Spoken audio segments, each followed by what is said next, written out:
Escuta na RTI, programa Entre Livros. Entrevistas com autores, organizadores e especialistas em livros, com foco no conteúdo da obra. Apresentação, Rosimeire Salles. Olá, olá, você que está aí antenado nas ondas AM 1320, você que está aí nos acompanhando pelas redes sociais. Hoje o programa Entre Livros vai falar sobre constitucionalismo na mundialização, desafios e perspectivas da democracia e dos direitos humanos. É mais uma obra, né, do Gustavo Oliveira Vieira. O Gustavo, ele é graduado, mestre e doutor em Direito, e ele já esteve aqui conosco, então já é da casa, né? A gente já falou aqui sobre as outras obras dele: Inovações em Direito Internacional, Formação do Estado Democrático de Direito e o Tratado para Banir as Bombas Cluster e a Posição Brasileira. Então, Gustavo, seja bem-vindo novamente ao nosso programa. Obrigado, Rose. Obrigado pela oportunidade de a gente trocar ideias sobre pesquisas desenvolvidas aí. Isso. E aí, hoje, Gustavo, nós vamos falar dessa obra aqui. Primeiramente, a gente começa sempre pelo título, né? Constitucionalismo na mundialização. Traduza isso para o pessoal que está aí antenado na gente. Acho que a melhor tradução é, seria é uma abordagem que tenta é, construir condições para interpretar como que o direito é afetado pela globalização, né? Esses últimos, digamos, 100 anos, houve uma intensificação muito grande das relações internacionais, certo? Então, mais fluxo de comércio internacional, logística internacional, comunicação, tudo isso fez com que o direito ficasse profundamente afetado, profundamente afetado. Então, esse livro, ele se dedica a entender como que o direito foi afetado e como tirar proveito desse direito, né, para tentar fazer com que esse direito se volte ao bem-estar das pessoas, a ideia dos direitos humanos, e a formas de construções políticas, né, legítimas, que é a democracia. E aí, quando você diz, então, constitucionalismo, você está colocando como sinônimo de direito?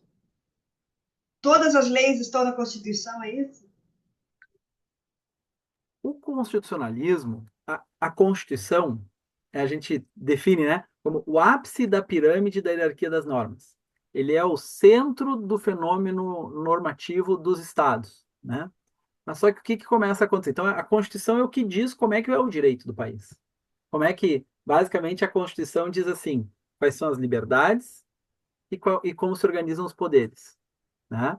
Então, a partir daí, você tem toda a forma de organização do Estado. Por isso que o nosso estado, nossos estados são estados constitucionais, né? Então, tem uma Constituição, que é uma norma, que ela tem legitimidade baseada no povo, e aí ela organiza, estabelece a organização dos poderes, né? Hoje em dia nós temos, por exemplo, é na Constituição que diz que a gente tem três poderes, a ideia de separação de poderes, né? É na Constituição se diz como é que se organiza cada poder, quais são os direitos fundamentais.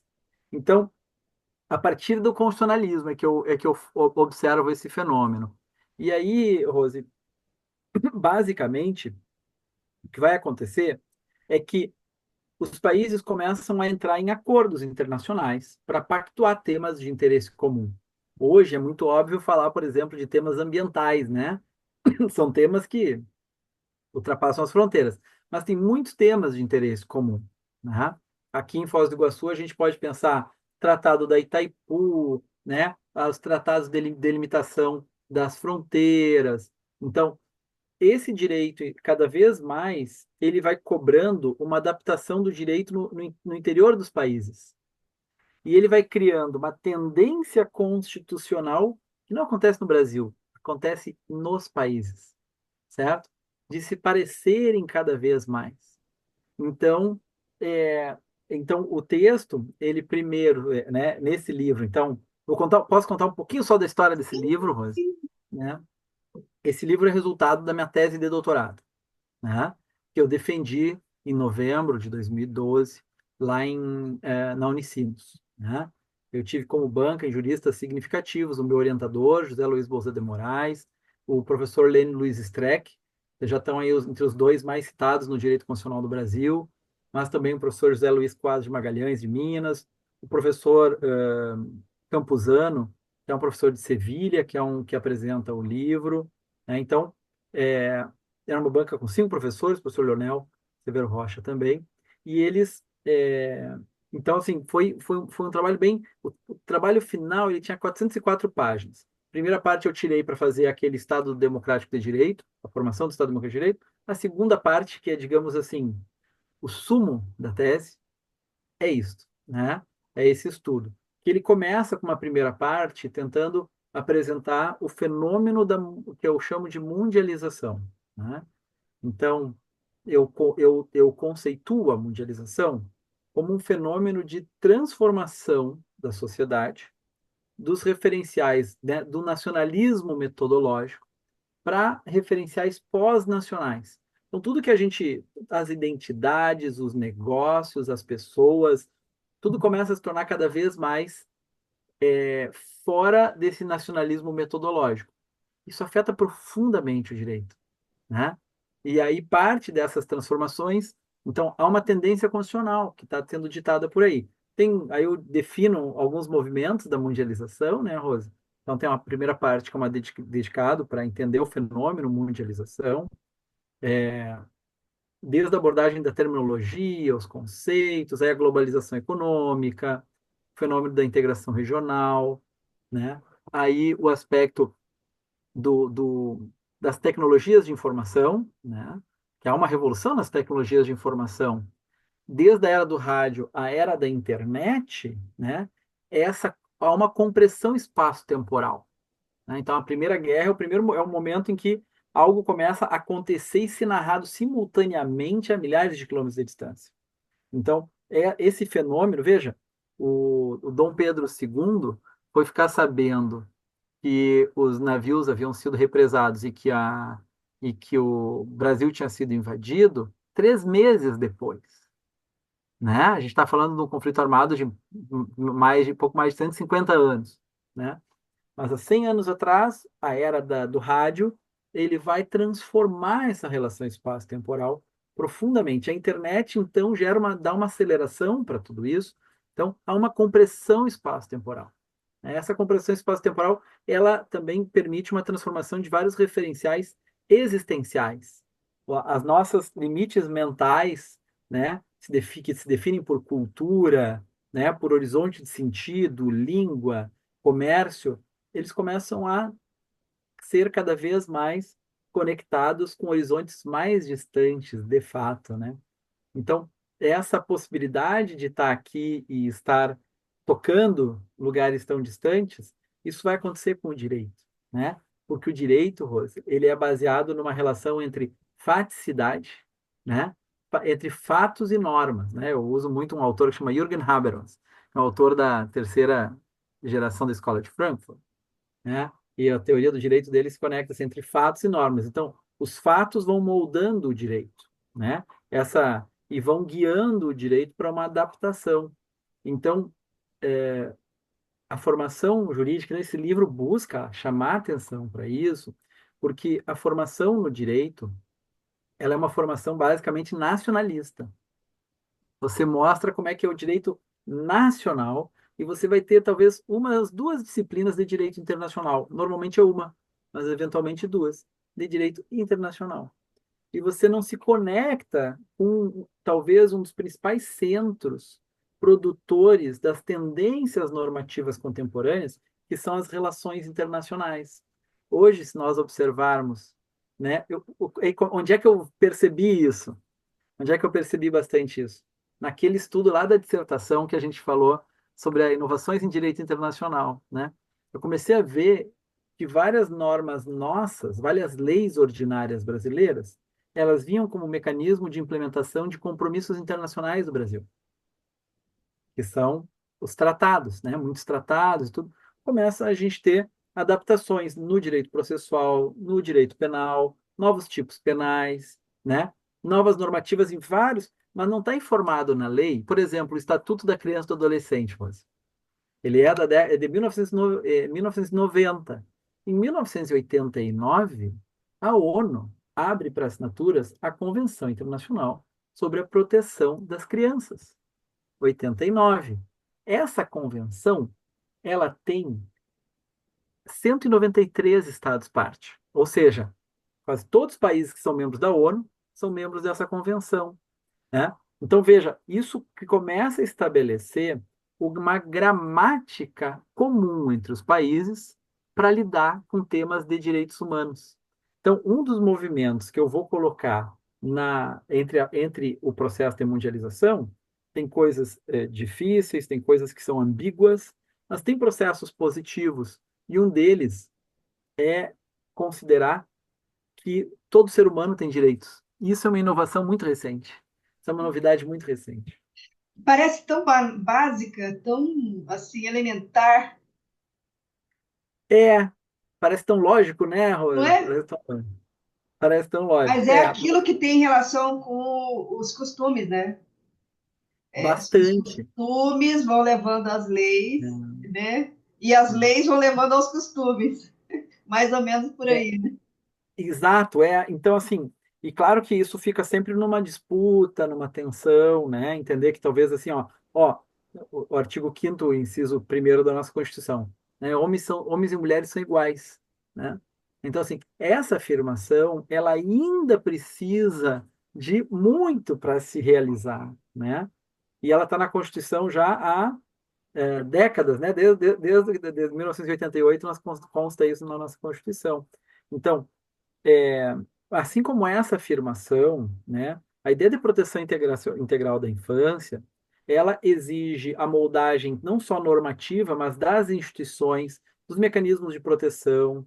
Tem uma outra convenção que chama Convenção Internacional sobre a eliminação de todas as formas de discriminação contra a mulher. Também tem uma universalização muito significativa. Eu tenho até uma tabela nesse livro com a universalização dos tratados para mostrar o quanto isso ficou abrangente, quantos estados aderem a essa gramática.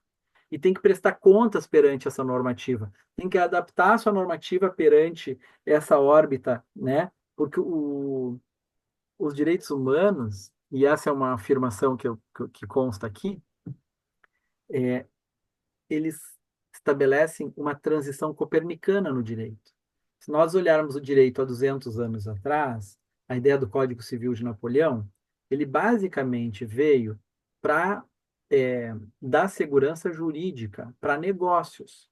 Tinha aquela nova categoria social dos burgueses, que não eram nobres, né? Tinha tido a Revolução Francesa, e esses que não eram nobres queriam ter garantias para poder negociar. Eles tinham capital econômico. Eles queriam casar, mas com seguranças jurídicas sobre o patrimônio decorrente do casamento, sobre a sucessão, sobre o direito dos filhos. Então, essa segurança jurídica foi organizada pelo Código Civil, mas então era uma proteção muito ligada a quem tinha patrimônio. Os livros do Balzac são muito interessantes sobre esse período, porque ele pega bem esse período. O Balzac viveu bem na primeira metade do século XIX, né? E o que que acontece? Então, o direito internacional cuidou da proteção dos estados e o direito do interior dos países cuidou muito da proteção de patrimônio, assim como, há 2 séculos atrás, por exemplo, tinha pessoas que eram patrimônios das outras, como é o caso da escravização, do período da escravização. Então, isso era lidado como questão patrimonial, né? Então, certo. Então, na década, concluída a Segunda Grande Guerra, essa Declaração Universal dos Direitos Humanos de 1948, ela dá uma projeção que começa a reverberar em vários novos estudos, diagnósticos e novas normativas de tratados de direitos humanos. Proteção de direitos civis, direitos sociais, econômicos, culturais, né? Aí vem proibição de genocídio, proibição de apartheid. Veja como é que era, então, era uma realidade de 70 anos, né? Então, essas afirmações jurídicas, elas não são a transformação em si, mas elas estabelecem uma plataforma para uma transformação muito significativa que já estava no horizonte, já havia uma massa crítica mínima, né? Então, Isso aí estabelece, então, a defesa foi no ano de 2012, mas é resultado, Rô, de uma pesquisa que começou lá em 1998 na iniciação científica da graduação, com o mesmo orientador. Então, veja ali, tem um arco de 14 anos, né? E esse orientador, o professor José Luiz Bolsa de Moraes, ele pede uma pesquisa, então, sobre como que o direito brasileiro é impactado por tratados de direitos humanos. E ele já tinha uma tese de que os tratados tinham que ter status constitucional. O nosso STF entendia que esses tratados tinham status de lei ordinária. Nós temos, né, a Constituição, depois as leis, certo? E ele já defendia que os tratados de direitos humanos, eles tinham que ter status constitucional. Por duas razões. Uma, porque eles tratam de direitos fundamentais, e o espaço para regular direitos fundamentais é a Constituição. E a outra, porque tinha uma cláusula na Constituição que afirmava que a inclusão desses tratados, né? Então, lá em 98, foi vir uma emenda constitucional para dizer quase isso em 2004, né? Então, eu já pego a leitura dessa tendência a partir dessa revisão da Constituição. Gustavo, a gente vai entender um pouquinho mais aí de todo esse contexto, né, histórico aí, mas olha, a gente vai agora abrir um intervalo. Então, Tá ótimo. pessoal, fique antenado, tá? É só um minutinho, nós já estaremos de volta. Programa Entre Livros. Apresentação, Rosimeire Salles.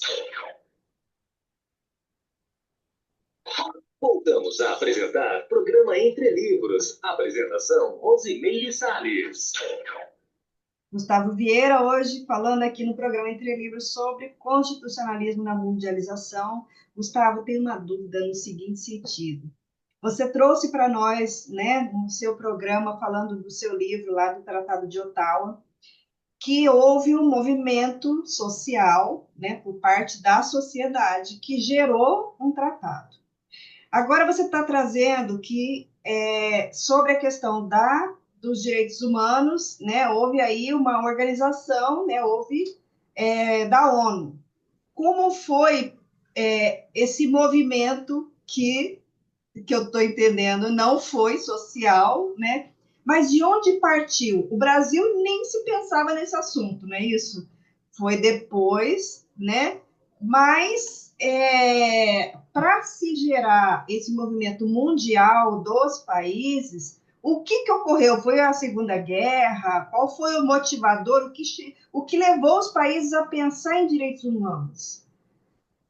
A grande crise de consciência gerada pela Segunda Grande Guerra, de fato, foi um deflagrador determinante de muitas mudanças, tanto na governança global, quanto nos valores que precisavam ser afirmados no campo das relações internacionais entre os Estados, né? Então, a necessidade de ter um foro em que os Estados sentassem para compartilhar problemas globais e para tentar interpretar o mundo, né?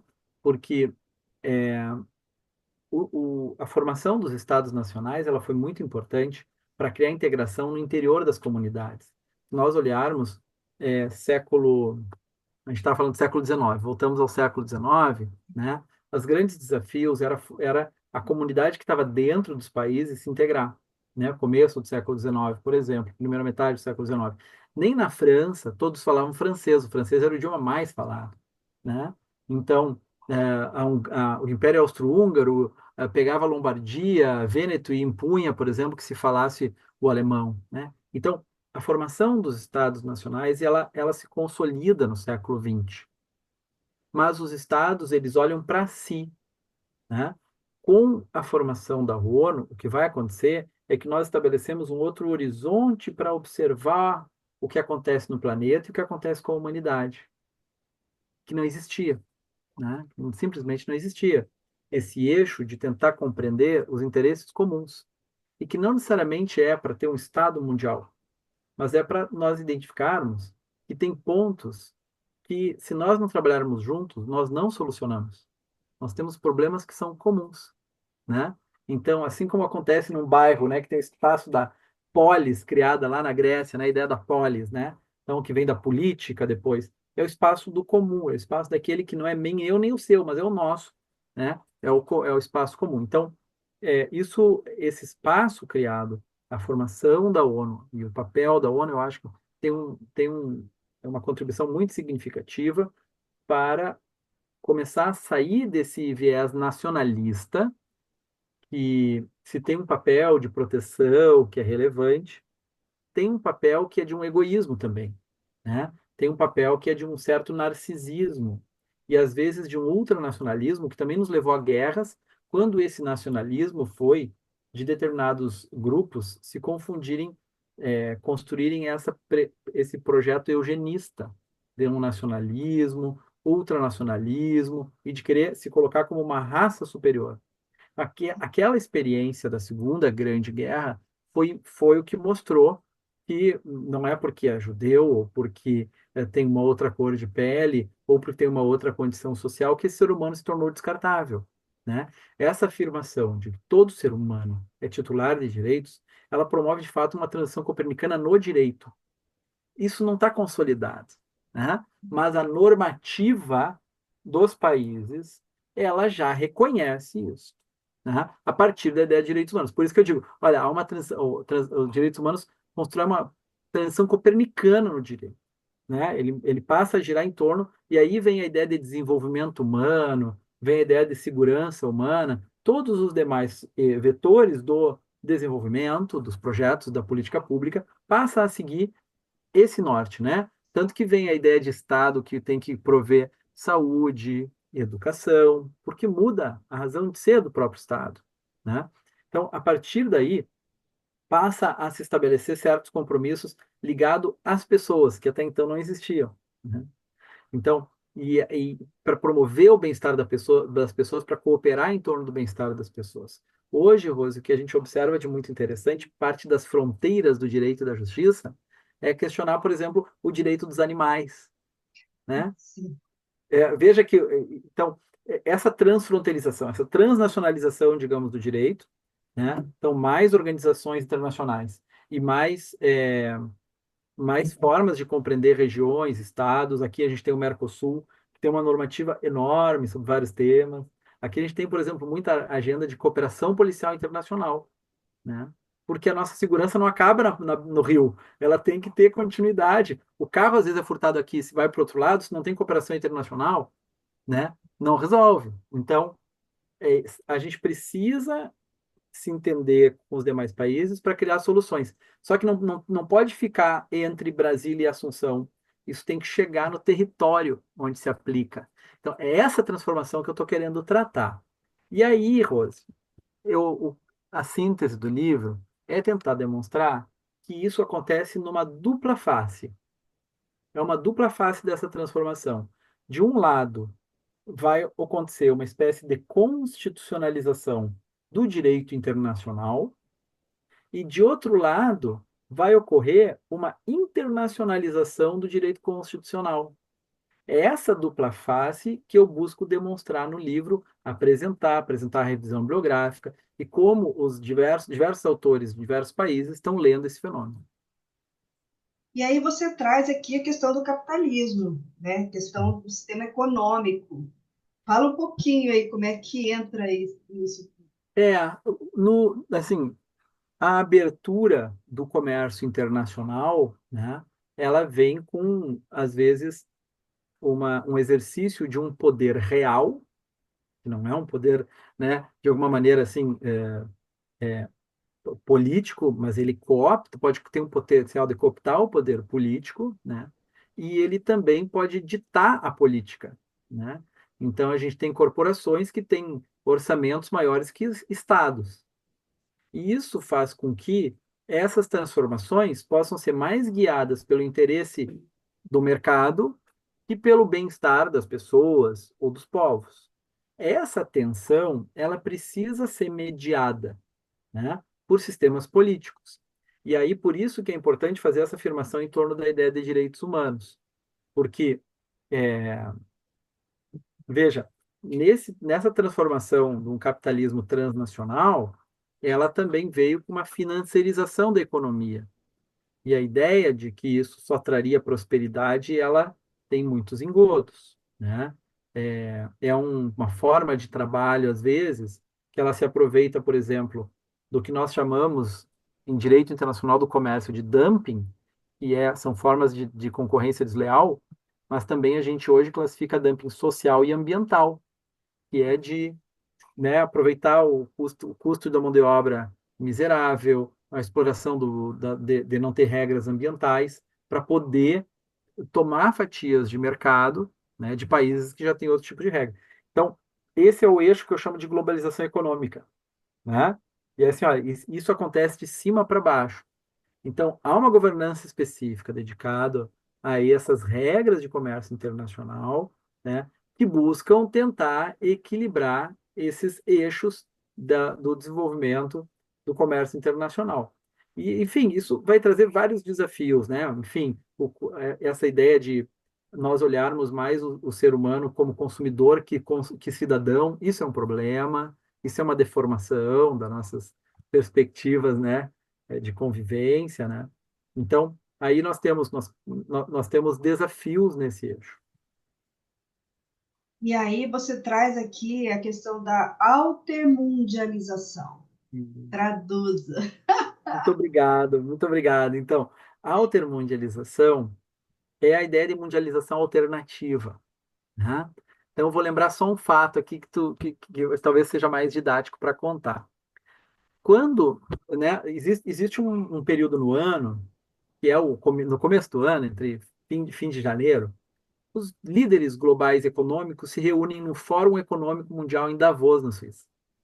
E aí, em 2001, se quis fazer, então, vamos fazer o Fórum Social Mundial, onde os povos do mundo se usem, os ativistas pelos direitos humanos, pelo ambientalismo, pela paz, se reúnem para tentar estabelecer a sua voz de baixo para cima, né? Não são os poderosos, mas são os povos, né? Então a ideia da altermundialização, ela está centrada nessa possibilidade de se construir o exercício de uma cidadania transfronteiriça, além fronteiras, de agendas emancipatórias, como é o caso, por exemplo, da história da Anistia Internacional, que luta pelos direitos humanos, ou do Greenpeace, que luta pelo ambientalismo, entre tantas outras instituições, e eu dou o exemplo ali, Rosa, do caso do movimento pela erradicação das minas terrestres antipessoal, que, além de ganhar o Nobel da Paz, foi muito reconhecido em várias publicações como um exemplo de soft power,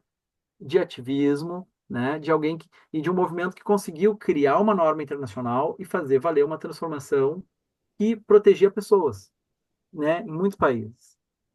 Então, Então, a ideia aquele de movimento autonomização é lá, esse conjunto, aquele é movimento faz parte dessa altermundialização. essa E a questão autonomização. ecológica, né? A questão ecológica também está Isso, muito em voga, né? muito.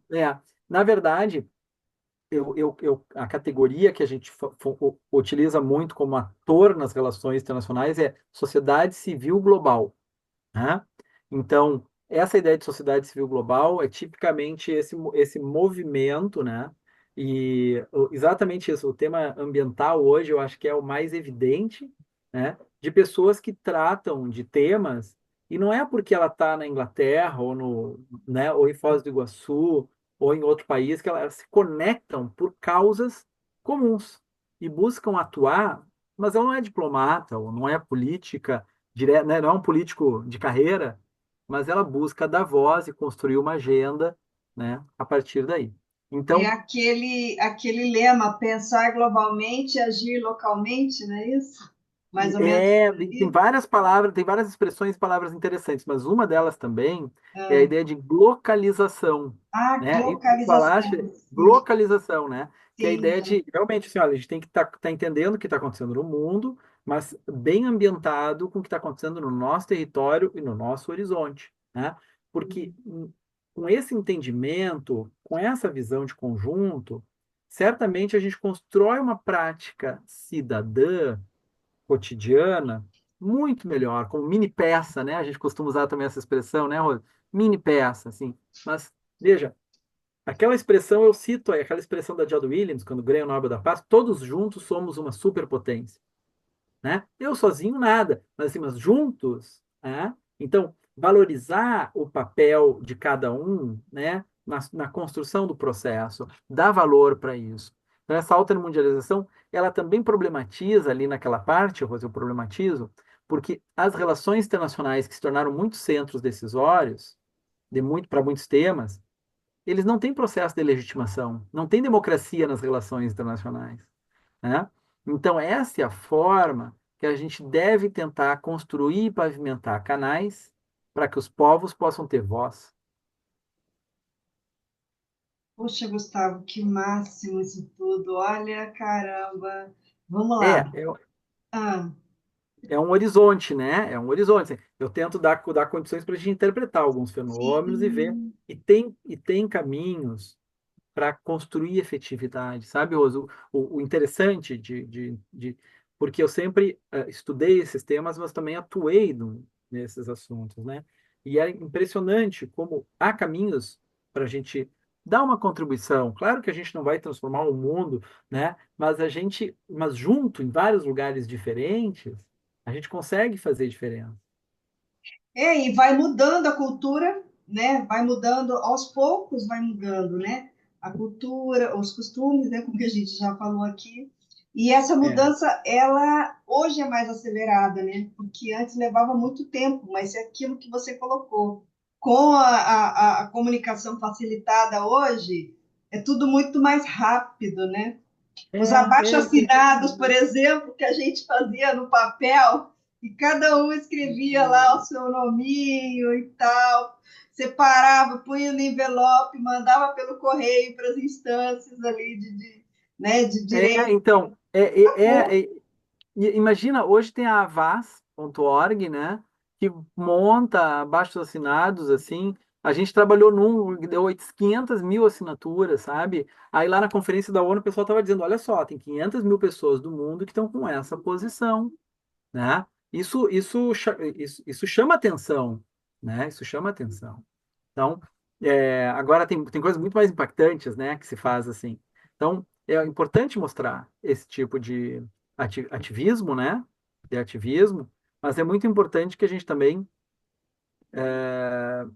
saiba escolher as fontes, né, ouvir quem é técnico, especialista, porque eu também não vou me tornar especialista em muitos temas com dois textos que eu li, né?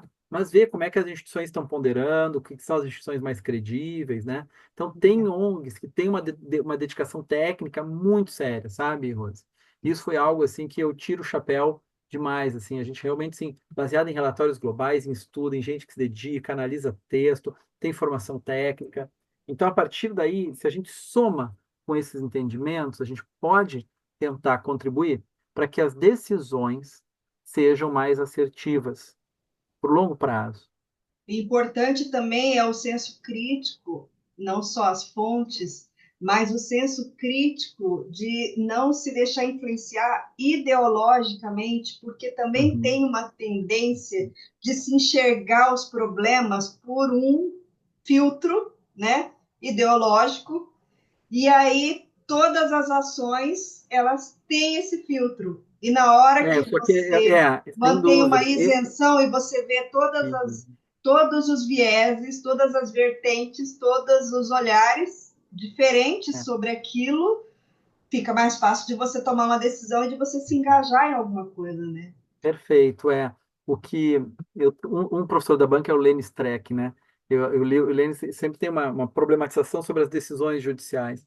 E parte é o seguinte, olha, primeiro tem que entender para depois julgar, né? E Perfeito. aí, claro, quem já tem preconcepções sobre quase tudo pronto, já julga para depois querer entender. E aí já julgou, vai só encaixar os fatos e as Isso. informações num viés que já é.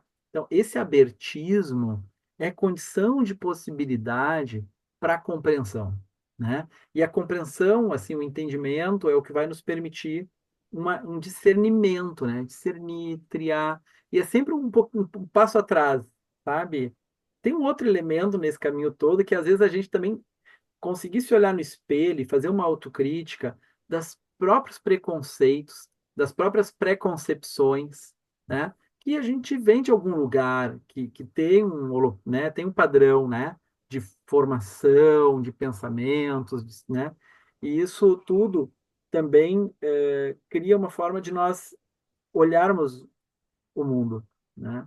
Então, esse abertismo é fundamental, mas para isso tudo, sabe, Rosa, hoje cada vez mais eu leio relatórios globais, né? Então eu gosto muito porque isso faz uma, veja, e esses relatórios globais podem facilitar com que o mundo acelere a sua história, porque a gente consegue ver o que que deu certo, o que que deu errado em vários lugares. A gente pode aproveitar essa experiência para tirar o melhor proveito, né? Então a gente já sabe como se faz, como não se faz, né? Olha, se for por aqui, onde é que chega? A história do mundo, ela já tem um universo extremamente rico de acertos e erros, né? Eu diria suficiente para nós mitigarmos os erros dos próximos passos. Então, essa eu acho que tem um potencial enorme, né, na melhoria das condições de vida das pessoas, das relações, com o ambiente também, a partir da mundialização. Mas se nós quisermos tirar proveito, se for só para consumir produtos, né, mais baratos, vindos de lugares longínquos, né, eu acho que aí a gente pode degradar o mundo muito rápido. Mas se nós aproveitarmos para construir um exercício de cidadania, né? E pensar que a gente também, de alguma maneira, deve pensar que não só a nossa vida vai ser mais longa, mas também pensar nas próximas gerações, né? A nossa responsabilidade, o legado que nós estamos construindo para as próximas gerações, né? Então, com isso, né, nós já estamos com condições de resolver problemas, grandes problemas da humanidade, né? E está na mão tá na mão dessa geração. Se a gente não dá voz para esses problemas, se a gente não expressa as preocupações que estão no centro da nossa condição de cidadão, talvez quem está tomando decisão vai ficar afetado por outros interesses. Não é que as pessoas sejam más às vezes, sabe, Rose? Mas é que as pessoas se veem sob uma disputa, quem tem que tomar a decisão se vê sob uma disputa que ele fica jogando. Se tem a sociedade civil, cidadãos têm um posicionamento, aquilo dá força para acertar mais ou para errar menos, né? Para mitigar erros. Então, acho que a gente estamos num horizonte de construção de exercício da cidadania. Então, por isso que a democracia está no título, né? Por isso que assim, ó, desafios e perspectivas da democracia e dos direitos humanos, né? Então, justamente para tentar mostrar que um desafio enorme da democracia é que o centro decisório das grandes questões nacionais hoje está fora dos países. Os países estão embarcados nos processos e eles cumprem muitas dessas demandas, né? Muitas das nossas leis, Rose, eles vêm simplesmente com o mecanismo de implementação de tratados. E é natural, mas as pessoas não sabem, né? É, sei lá, podia dizer várias aqui, mas temas como lavagem de dinheiro, né, tortura, são definições até no direito penal, formas de introdução no Código Civil, enfim, tem uma série de formas jurídicas, elas vêm como esse mecanismo de adaptação, né? Mas nós precisamos entender esse jogo, esse jogo de poder, essas disputas, mas também precisamos entender que a gente tem alguma responsabilidade sobre isso. E se a gente quiser se isentar disso, nós vamos talvez pagar uma pena, pelo menos da nossa consciência, né? No fundo, assim, olha, eu tentei contribuir de alguma maneira, né, para mitigação desse dano, né, para o ajuste desse problema, e a história cobra esse preço. Muito bem, a gente vai agora novamente chamar aí os nossos amigos patrocinadores, né? Sem eles nós não estaríamos aqui hoje apresentando o programa. Então, pessoal, olha, acompanhe aí porque a gente vai estar de volta em um minuto. Programa Entre Livros. Apresentação: Rosimeire Salles. Voltamos a apresentar Programa Entre Livros. Apresentação: Rosimeire Salles. Constitucionalismo na mundialização, nós estamos com o autor aqui, Gustavo Vieira. Gustavo, eu queria só retomar um pedacinho da sua fala no bloco anterior, onde você fala aí da questão democrática, e é só uma dúvida.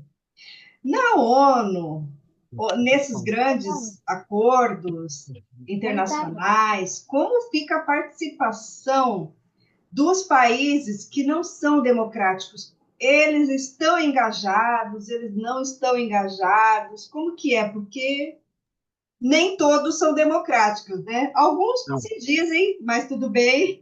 Mas eu digo é assim, os países que têm uma linha mais dura, mais muito. ditatorial, como é que é isso? É uma questão super instigante, assim, né? Daria alguns Me deu programas a até hoje. curiosidade. Não, mas perfeito. Veja, nos países que são democráticos, ou que a gente já conhece como referências da democracia, a democracia é sempre um processo de construção, não é algo acabado, né?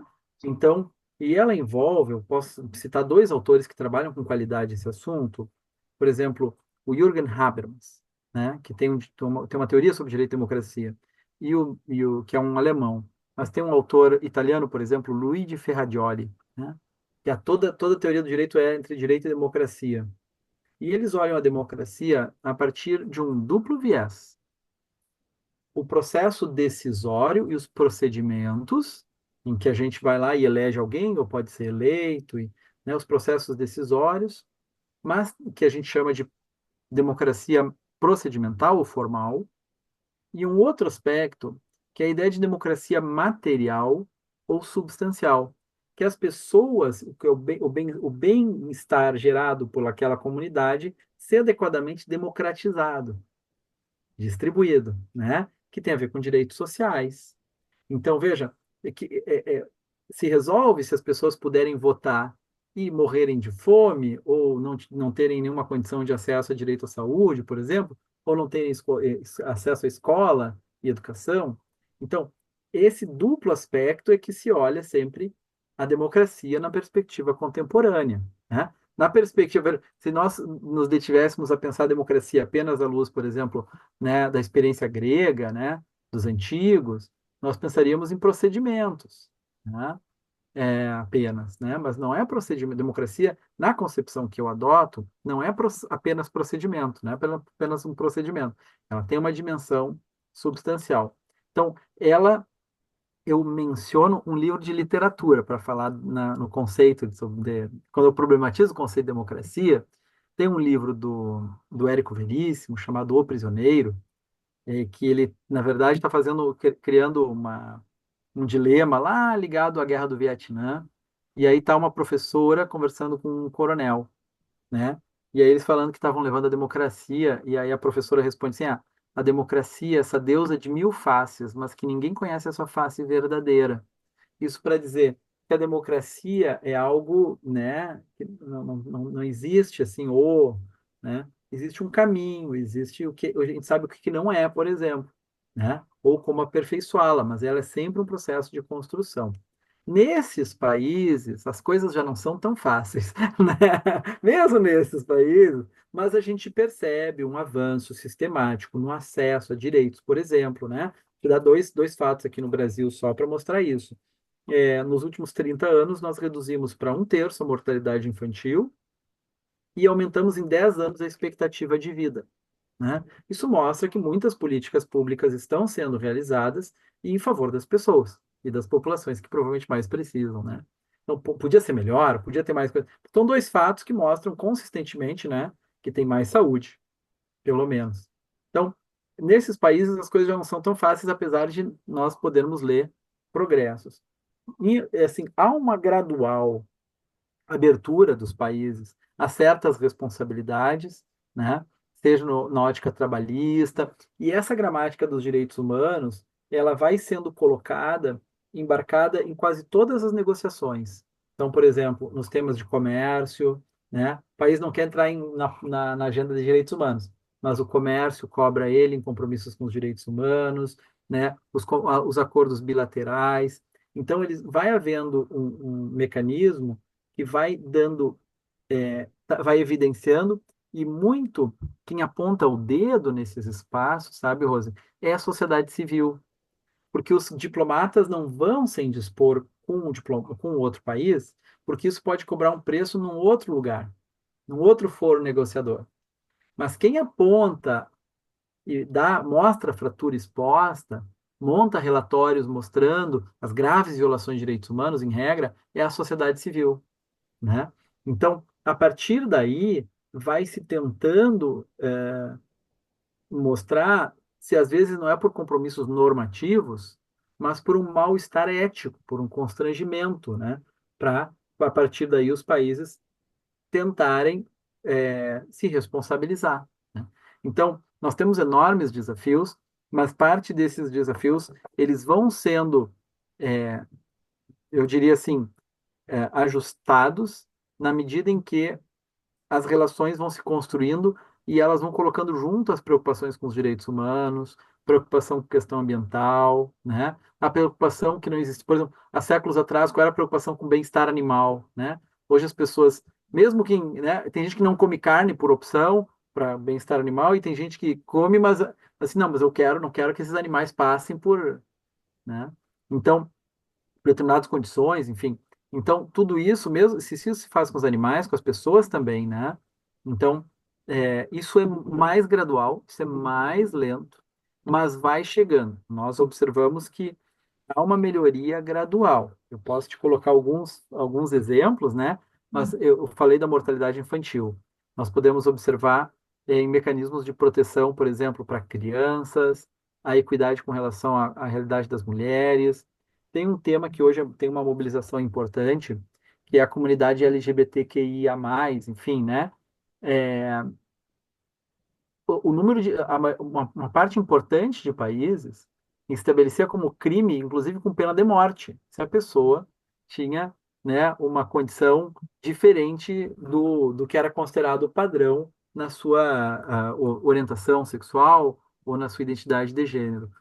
Com o tempo, isso foi caindo e há uma mobilização importante para que se elimine. Imagina, isso é condenado à morte né, por isso. Então, essa capacidade de conviver na diversidade, ela vai sendo equilibrada gradualmente. Não quer dizer que não aconteçam violações, né, enormes, mesmo nos países mais democráticos, porque Já muitas tem país que tem pessoas apedrejamento, né?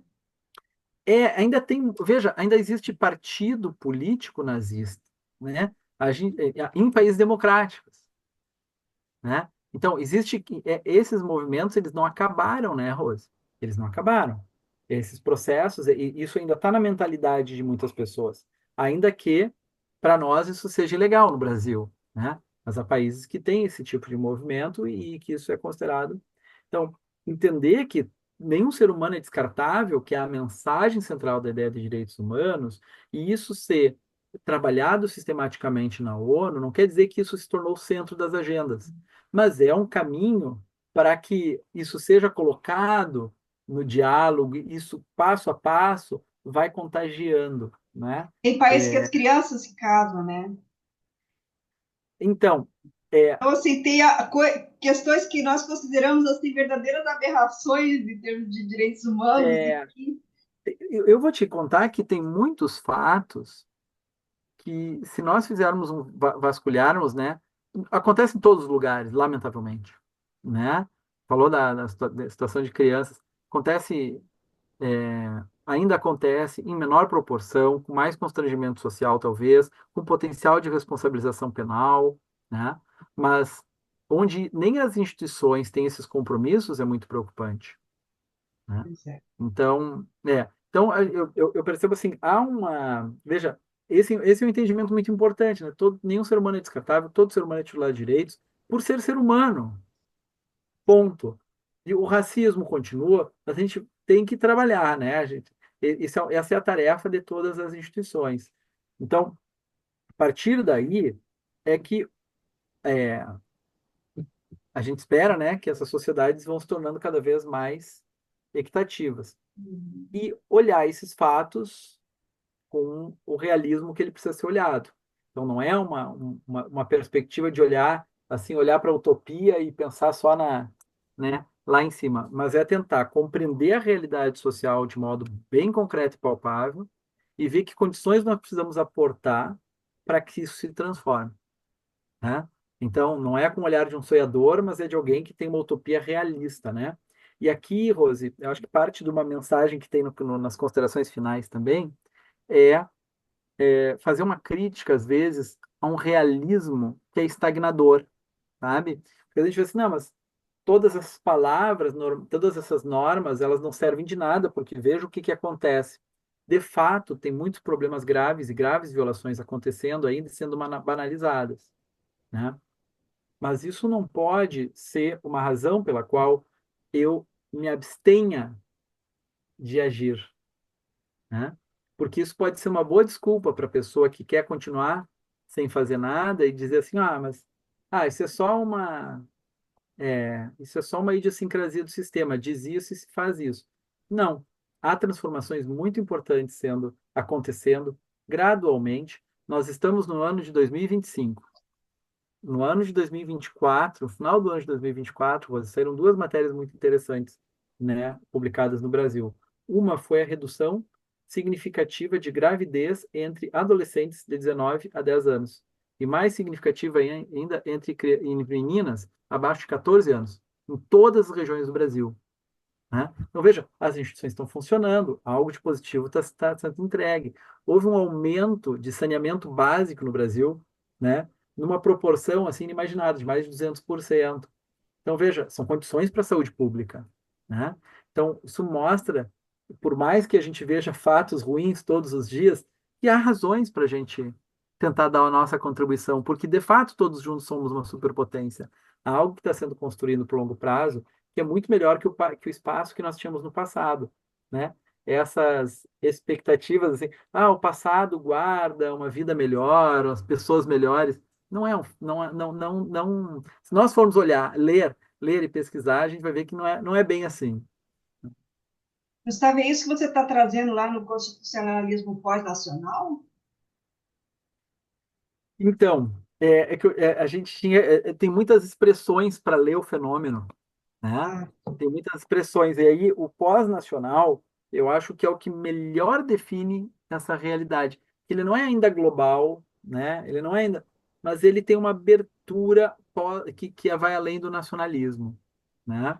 É, então, assim, bem objetivamente, né, Rose, só para a gente poder. Eu tenho lá o prefácio do meu orientador, que é o professor José Luiz Bouza de Moraes, que foi meu orientador desde 98, uma pessoa que tem um grande constitucionalista. E aí, é, é, a- no fundo, né, é revisitar um pouco dessa teoria constitucional para reconhecer algumas questões ligadas à relação espaço-temporal do constitucionalismo e a busca por fontes alternativas de legitimidade, que é mostrar que essa cidadania, essa democracia, precisam olhar o além-fronteira, a realidade que é pós-nacional e que nós temos aqui. E, com isso, essa ressignificação da ideia de povo, né? Porque o povo nem sempre foi o centro do fenômeno jurídico. Então, o livro tenta fazer uma crítica a essas realidades, mas também fundamentado eu uso ali o utopismo fundamentado, né? Uma crise da crítica, né? Então, é isso que eu tento fundamentar ali. Então, é um texto que tem, acho que o livro, ele tem 344 páginas, né? Eu fiz um período de pesquisa lá no Canadá para essa parte da mundialização, né? Eu tive uma bolsa do governo do Canadá que chama Líderes Emergentes das Américas para fazer essa pesquisa. São 30 páginas de referências bibliográficas, né? Então, para poder construir esse texto publicado, a publicação foi no ano de 2015, publicação no ano de 2015. Então, hoje, o que que mudou, né? Um pouco mudou, hoje se fala em desglobalização, desmundialização. Eu falo isso já no livro que já se falava nessa época, né? E eu cito um livro, um autor que já falava sobre esse fenômeno. Porque assim, veja, quanto de interdependência a gente quer de fato? Será que a gente quer depender de vacina da China e da Índia de novo? Né? Então, é preciso pensar em um mínimo de autossuficiência dos países, né? Em um mínimo de arranjo, seja na produção científica, seja na produção de determinados insumos, que a gente não pode ficar tão dependente, né? Então, há um ajuste necessário nesse processo. Muito bem, Gustavo, excelente hoje nosso programa aí com muita informação, muita instrução, muito esclarecimento. A gente agradece aí a sua participação, mas também agradecemos a todos aí que estiveram, né, participando aqui conosco nesse sábado. Lembrando que sábado que vem estaremos aqui de volta com o programa Entre Linhas. Tchau, tchau, pessoal. Muito obrigado, Rose, pela oportunidade. E convido a todos a ler, então, Constitucionalismo na Mundialização. Obrigado. Está disponível no site Críticas são Shopcons, bem-vindas. site E shopcons.com.br. isso aí. Muito Tchau, obrigado. tchau, pessoal. Tchau, tchau. Você acabou de ouvir o programa Entre Livros, com Rosimeire Salles, aqui na RCI.